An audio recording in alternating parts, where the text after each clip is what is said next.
The Paul Leslie Hour, helping people tell their stories. And now, your host, Paul Leslie. Hey, it's me. Hello and welcome to the Paul Leslie Hour. I'm honored that you're here.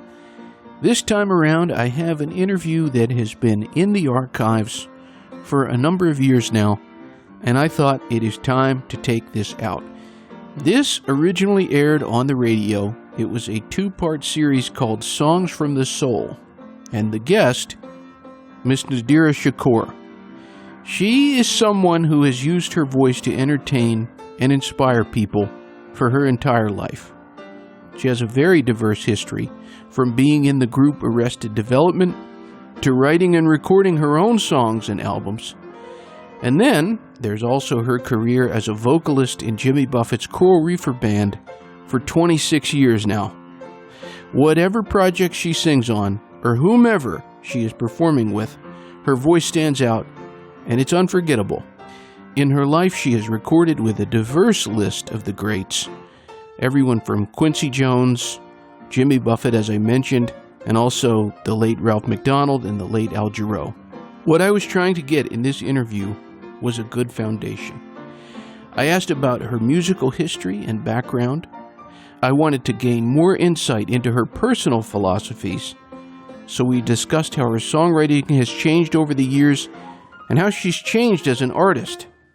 Then she did something that was very kind. She dropped some very big news. The only people at that time who knew were her, Nadirah Shakoor, Jimmy Buffett, and then, once it aired, all those people who tuned in. Journalistically, you would call that a scoop. She gave it to me, which was very kind of her. She told me that she would be recording an album on Mailboat Records called Nod to the Storyteller, an unprecedented kind of album, all reinterpretations of Jimmy Buffett songs along with a couple others. For those who have that album in their possession, it's the stuff that dreams are made of. So I'll be starting the interview in just a moment, but I just wanted to let you know I've got a lot of interviews like this that will be coming out. I'm also boosting them to try to get them found by people, but there are costs associated. If you have a buck or two, just go to www.thepaulleslie.com, click on Support the Show. It just takes a moment, and it's a big help. So now, before I start the show, all I can say about Nadirah Shakoor is this, and I know that people who know her will concur. You won't meet many people in your life like her. I've communicated with her since I was in high school, and the kindness she has always shown me, well, it's more than I deserve. So I'm just going to take you to that noisy hotel. It was like a hospitality room where we were, and that was where this interview was recorded. It's my pleasure to present this to you all now. We're welcoming Miss Nadirah Shakoor on the program today. Hello. Thank you very much for making the time to do this. Oh, thank you so much for asking me and being so persistent. So I think most stories are best from the beginning. So I was wondering how you first caught the music bug. Well, I grew up around music. My father was a musician, and actually, it goes even further than that. My mother's father was a musician, and he put some records out in the 50s, 40s, something. I never met him because he died when my mother was a young girl, but they describe his singing as something like Nat King Cole. And my father sang, played guitar, played trumpet, and he always had like doo-wop groups, R&B soul groups, and they would rehearse at the house sometime. And there was always music playing, and let's see, the first song he brought me home to learn was Alfie, and I think I was probably 7 or so.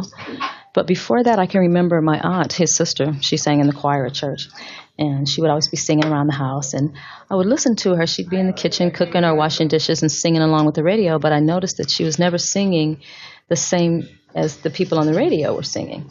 What she was doing was harmonizing, but I was probably 4 or 5, and I didn't know why she was singing that way. So we were riding in the car one day, and I was singing along with the radio, and I was singing just totally off pitch, out of key, and my father was like, can't you hear what they're singing? Why are you singing like that? And I said, well, that's how Aunt Ruby sings. And he realized I was trying to harmonize. And so he started teaching me how to harmonize at that age. And I think that's how I got started. And then when my parents' friends would come over, sometime they'd have me come in the living room and sing for a quarter or something. And I was about 5 years old, still living in San Antonio, Texas, where I was born. And one day I just said, when I grow up, I'm going to be like Diana Ross. She was my idol. And I just pursued it from then. And the first time I sang in public at a real, public venue, I was 12. And I sang The Impossible Dream. Yeah. And I'm still chasing it. So when you were growing up, you mentioned Diana Ross, but what kind of music did you enjoy? Well, what was around me at the time was a lot of the Motown stuff. That was like the 60s. I don't want to date myself, but yeah, we listened to a lot of the old girl groups. I can't even remember. Mary Wells, Curtis Mayfield and the Impressions, Marvin Gaye, Stevie Wonder. Those were the groups I grew up. James Brown, I didn't grow up around listening to a lot of Beatles stuff. I got more exposed to that when I joined this band, and we started doing some Beatles stuff. And I was like looking around, everybody knew all the songs except me, but now I'm hip. On a recent Buffett live album, you do Aretha Franklin. Mm-hmm. And I was wondering how the idea for you to cover that song came about. Actually, Jimmy used to always ask me to do a James Brown song, the one, I Feel Good, da-da-da, which is cool, but he wanted me to, wow, he wanted me to do that one again, and I kind of wanted to do something by a female vocalist, and I asked him if that was cool, and I knew Utley used to be her musical director, and he said, sure, so we tried it, and it worked. I had a ball. So how did you originally lived in Texas, and right now you live in both Los Angeles and Atlanta, right? No, I'm just in Atlanta now. There was a couple years ago, Heather and I had got an apartment in L.A. We were trying to do a group thing together, so I had, was going back and forth more. But I still go back and forth because I have family in Los Angeles. That's where I was raised. Mm-hmm. So what brought you out to Atlanta? I was living in Los Angeles when I joined the group Arrested Development, and for the first year that I was with them, they were just having me fly back and forth, and it was, I guess, getting expensive and didn't make a lot of sense, and Speech asked me to relocate, and I already liked Atlanta a lot. I had come here sometimes because it was a party town, and so I moved, yeah, and that was in 93. Mm-hmm. I imagine that one of the things that attracted you to Arrested Development was the extremely positive message that they had. Absolutely. At the time when they first came out with their first single, Tennessee, I was in a group with my brother, both my brothers, and our music was kind of similar because my brother rapped and I sang, and my other brother played drums. And I was looking at TV one day. That was Doyle Grisham walking by. Hi, Doyle. I was looking at videos, and I saw Tennessee, and I was like, wow, they're great. I love the African influence. I love the fact that there were men and women together, and the hip-hop, and positive. And I just immediately became a fan, and I went out and bought the CD, and I noticed that Dionne Farris, who sang the solo on Tennessee, wasn't on the album cover, so I did my research. I went and got magazines, and I looked, and I found out that she was only a guest singer. And so I made up in my mind right then and there, I want to be in that group. Uh-huh. So I found their management and sent them a letter and, picture the whole package, CD and everything, and told them about. At the time, I was my father had just died. He had been killed about maybe 3 or 4 months before that. So I was just going through a lot, and I was looking for something, and it seemed like the timing was just perfect. And they got back to me, but we never really came to any solid conclusion. But as it turned out, they were doing a show in Los Angeles, Anaheim, and In Vogue was opening for them. And I had just finished a Janet Jackson tour a year before, and all of Janet's band was now playing for En Vogue. So it was easy for me to call one of the band members and get an all-access pass and go backstage and meet Speech. I just kind of, bum rushed him and went into the catering room and auditioned. Then he went back to his dressing room and we talked. And that night I went with them to the hotel and I got the gig. And it was just a wonderful experience. And I really felt like, I don't know, the power of the universe was behind me, And next thing I knew, I was in Atlanta rehearsing to do Saturday Night Live. So which album from Arrested Development did you appear on? The second album, which was called Zingalamaduni, and then we did MTV Unplugged, and that was the third album. And just those two. But I helped promote that first one because we toured for a couple of years on it. Went to South Africa, and it was wonderful. Europe, and it was a great experience. Was there any particular song from the two albums you sang on that really grabbed you or really spoke to you? Okay, you're going back now. Let's see. Well, the MTV Unplugged album covered all of their music. But the Zingalamaduni, we had one called, I think it was called Sitting at My Altar, that was really cool. And then one called Sunshine, that was a duet with Speech and I, that was really nice. Ease My Mind. I liked them all. I mean, I loved the whole movement of Arrested Development, and I was really happy to be a part of it. Actually, it was interesting when I took the gig, I never even asked how much they were paying. And then when I got to rehearsal, we were rehearsing, like I said, to do Saturday Night Live, and I asked Headliner, who was Speech's partner at the time, so what's the salary? And he said, well, you'll get $100 a show. I thought he was joking. And I said, you're kidding me. He said, no, $100 a show. And I was, a little bit in shock because I was like, how am I going to live on that? Mm-hmm. But I had to really think about it and make a decision. Why did I join this group? Why did I want to be a part of it? And it wasn't for the money. It was because I liked what they stood for, and I thought they were really doing something that was important and positive. So I stuck it out, and I made $100 every show, including Lollapalooza, including WOMAD, yeah. And and what was the other one? I can't think of it, but there were some really big ones. But I survived. And after a while, we started getting a retainer, and, it worked out okay.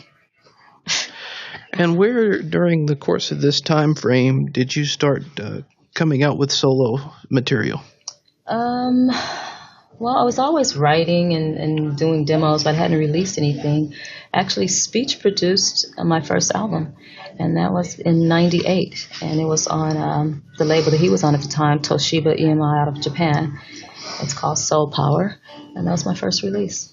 And after that, I decided to make a CD of all the songs that I had done and written and recorded over the years, and I put those together, and I called it Nadirah Songs. So that was the second one. What would you say the main message of your music would be? Love, peace, respect. The main message. You said the main message. I just try to write music that touches people in some kind of way, hopefully a positive way. All of it is not happy music. I used to look at some of my songs and say, wow, can I write something happy? Everything's so sad and bluesy. But, when you're writing about your experiences or what's going on in life, it's not always happy, and I try to write, what's true to my life and my experiences. So I can look at my music and see the different things I was going through in life and how I evolved or got through them. And these days, and actually being out here with Jimmy has shown me a lot about that type of thing. His music is it's about fun and people having a good time, and it's encouraged me to, write a little more about that. And my life has changed, so I don't have to write about some of those things that I was dealing with when I was 20 and 30. So speaking of that, how did you connect with Jimmy Buffett? Arrested Development at one time disbanded after I'd been with them like a little more than 3 years. And I think Speech just wanted to reconfigure the group at the time.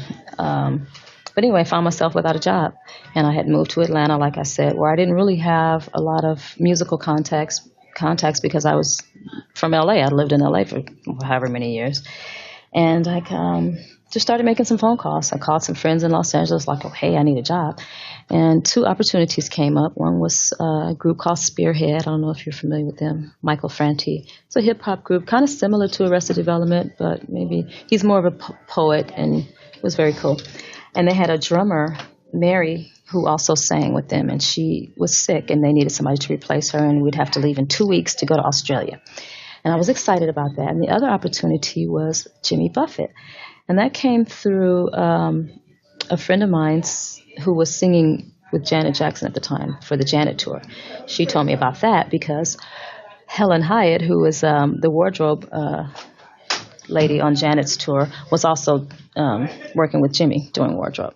So she said Jimmy Buffett. I didn't know who he was. I thought it was a jazz gig. And I was like, well, I've done Jarreau, so that's jazz, but I'd never really done a lot of jazz. But I felt like I was up to the challenge. And I said, all right, I'll try it. And it paid more than Spearhead, and I didn't have to leave in 2 weeks, that kind of thing. So I took that one. And I'll never forget when they sent me all these CDs. And a lot of them were like old from his older days. And they were really country, Mm-hmm. And I was expecting jazz. So I got them and I listened and I was like, oh my God, I don't know if I can do this. 2 weeks before that, I was riding in my car. Jimmy's going to hate this, but I was riding in my car and I heard Get Drunk and Screw on the radio. And I'm like, oh my God, they will put anything on the radio these days. 2 weeks later, I get it in the mail, and I find that it was one of his songs. Oh, goodness. And I was still kind of nervous about it because, country music's a whole nother thing. And coming from hip hop to country, I just didn't know if I would fit in, man, I got to like me, I got the dreadlocks, the rings on my nose. And I got a phone call from Amy Lee. And I didn't know her, but she found out that I had the gig, and she lived in Atlanta, and she knew I lived here, and she just kind of welcomed me, and that made me feel so much better. And the other thing I was concerned about was I was sober, and I didn't, sometimes in this business there's a lot of drugs and stuff around, and so I asked her about it, and she told me it was a clean tour, and she really helped my transition go smoothly, actually. Thanks, Amy. So what did you think of Jimmy Buffett when you finally got to meet him and you finally started performing some of the vocal backup? Well, when I first showed up at rehearsal, we were rehearsing in an old theater in New Orleans. And it was kind of musty. There had been some flooding, whatever, but still it was a really nice, beautiful, ornate theater. He wasn't there. And the other singers weren't there either. It was just me, and I was waiting. And then the other 2 singers come, and they're both, 10 feet tall blondes. Yeah. It was Tina and Claudia at the time. And I was still a little concerned about fitting in. And it seemed like all the guys there were named Mike. The sound guy was Mike. There was Mike Ramos, Mike Utley. It was weird.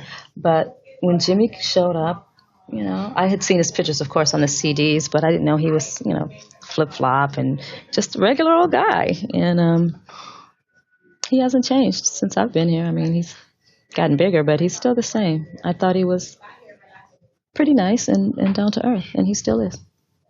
Mm-hmm. And some of the other albums that you've lended vocals to, some of my favorite albums, Ralph MacDonald's album, his albums, and to me, Ralph MacDonald is just awesome. Awesome, yes. And also on Robert Greenidge's From the Heart album, actually singing some of Ralph's songs.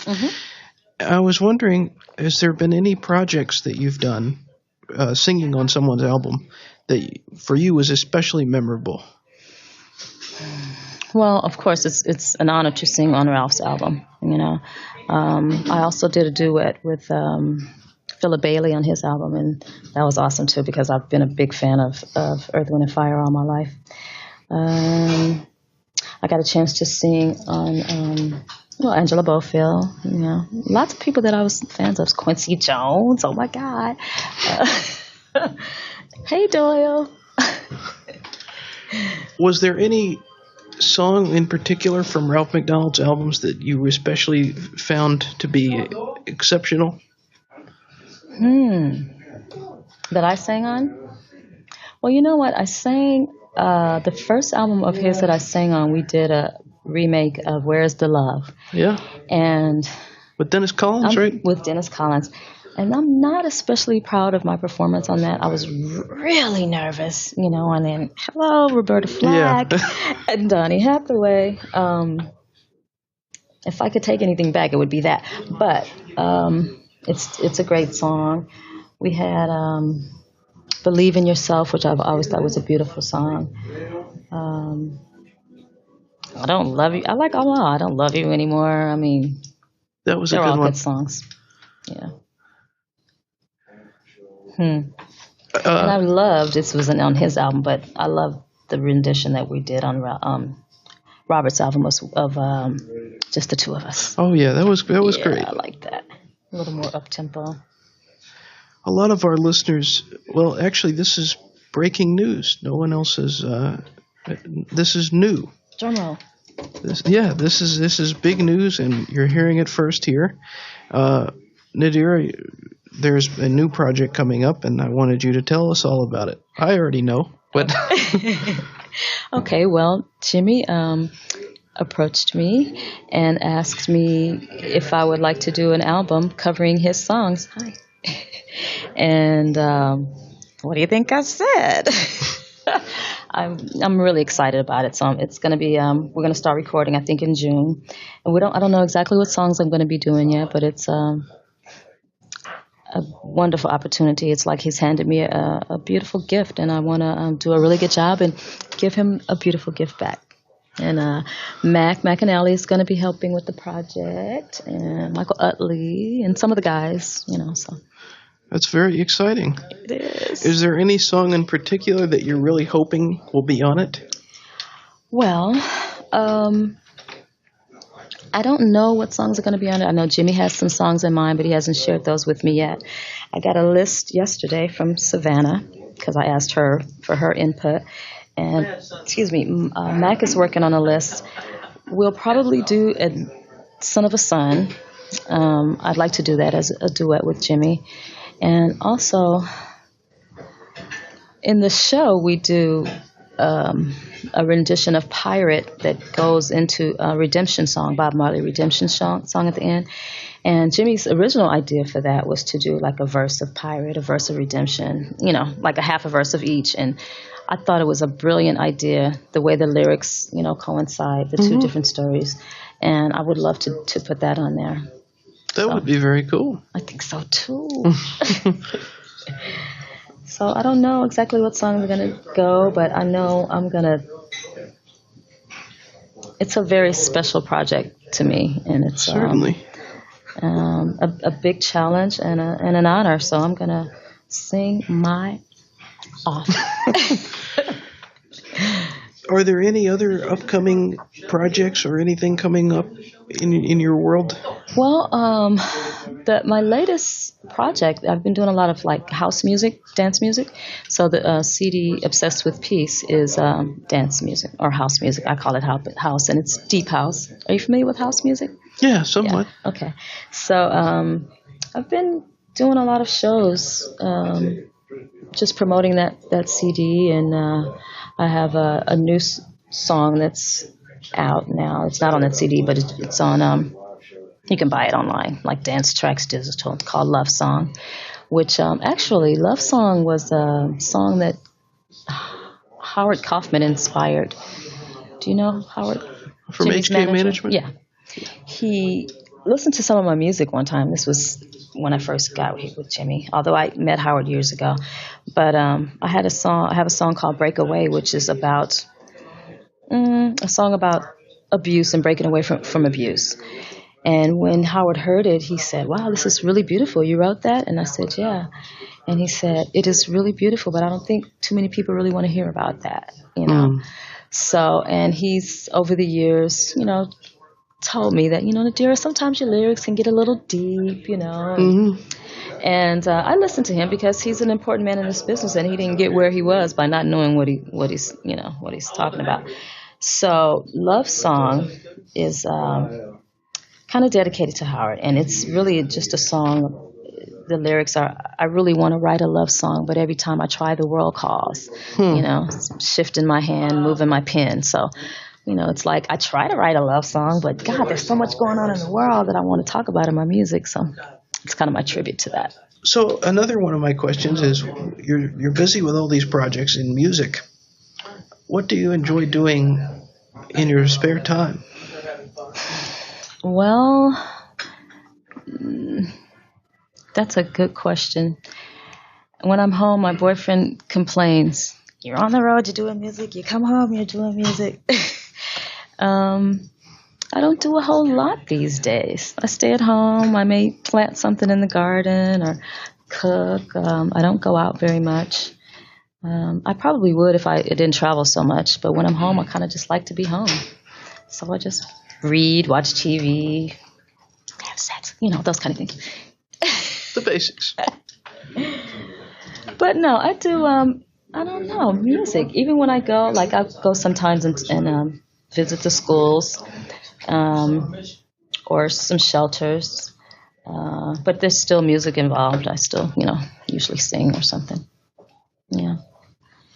Oh, I'm dibbling and dabbling in real estate a little bit. Oh, yeah? Yeah, my dream is to actually have some place for people that don't have anywhere to go. Mm-hmm. And I used to just do it at my home, but now I want my home to myself. So, I got to find other ways of doing that. But is there any particular person in the Coral Reefer band that you feel exceptionally close to?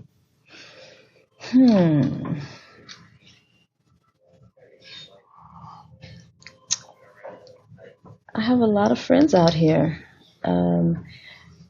The girls, when the girls were around, we used to hang, more, but now it's just me and Tina, and we hang, but Jim and I, we work together and we hang out. Robert, Ralph, had dinner with Mac last night. I mean, I love all these guys. I've been around them 12 years. And I haven't ever really hung out with Roger. But Roger's, he's kind of, if you know Roger, he cracks me up. But I wouldn't say any one person in particular. No. I don't know. Ralph, he's kind of, in the past, had been like I'd say a big brother, when I felt like I may need a little guidance or whatever. I've been able to go to him and talk, So. Everybody loves Ralph. Yeah. Everyone I've talked to, everybody loves Ralph. He's funny. They all are. I mean, I was just saying to Mac yesterday, we should have a Coral Reefer, either a video game or a board game, and I think it would just be hilarious because there are some characters out here, including Doyle. Yeah. You mentioned earlier that the messages in your songs, and they're all very important things. Peace, respect for everyone. Mm-hmm. A lot of them kind of run together, and certainly when people hear music, like the aesthetics, like of hearing your voice, it's pleasing. Well, thank you. What I was wondering is, what is it that you hope people get from it? Well, I hope that they're touched in some way, hopefully maybe some profound way, I don't know. Music is so powerful. I think it's one of the most powerful things that there is. And sometimes we don't respect the power of music, When you listen to the radio today, which I have a hard time doing, unfortunately, the things that are being said, and there's the power of words too. Mm-hmm. The things that are being said are, I think, some of them hurting a whole generation, Mm-hmm. And it's important to pay attention to those things and to be responsible, in what we say. And, the children are listening and even the videos. I mean, it feels like all the little girls are growing up thinking that the way to get a boyfriend is to be butt naked. And the reason to get a boyfriend is so that you can get some of his money. Mm-hmm. And, you know, even like with the Imus thing, it's like that's what they're being shown, you know, that they're so much. Of course. And I mean, I hate to say it that way, but that's the way it is. And then the boys are what? Pimps. Yeah. You know, pimping is such a big thing in music these days. I mean, it's horrible. They got it's the an pimp ugly message. cups, the pimp juice. Yeah, exactly. Not a good message. No, it isn't. So much emphasis on negativity. Mm-hmm. Yeah. It's always good, and it's always good to have someone out there, and I see a lot of that coming from the Coral Reefer band. People, you know, that have very positive things to say, very positive messages. It's really important. It's important. I mean, music touches everyone, even people that are deaf. You know, I have some deaf friends, but they can dance. They feel that beat. You know, and it's just too important to ignore and sing any stupid thing and think it's not going to affect the world when it does. So much power in language. Mm-hmm. So my last question for you, given that this program goes out all over the world, okay, what would you, Miss Nadirah Shakoor, like to say to the world? Okay. Well, love one another. That's it. Well, Ms. Shakoor, I do appreciate you taking the time to speak with me. I appreciate you coming down. It was a pleasure talking to you. Thank you. Same here. Bapa doodly beep bop-a-dee-da, dee-bump-a-dee-boo, rapati-kana-sa-jip. Pakila kanat sa gilibon the good tingiga manga but this ya hunga a yaga saga back in dagamu I dagamu I got the inga rock tinga langa bo a kick oh goodbye.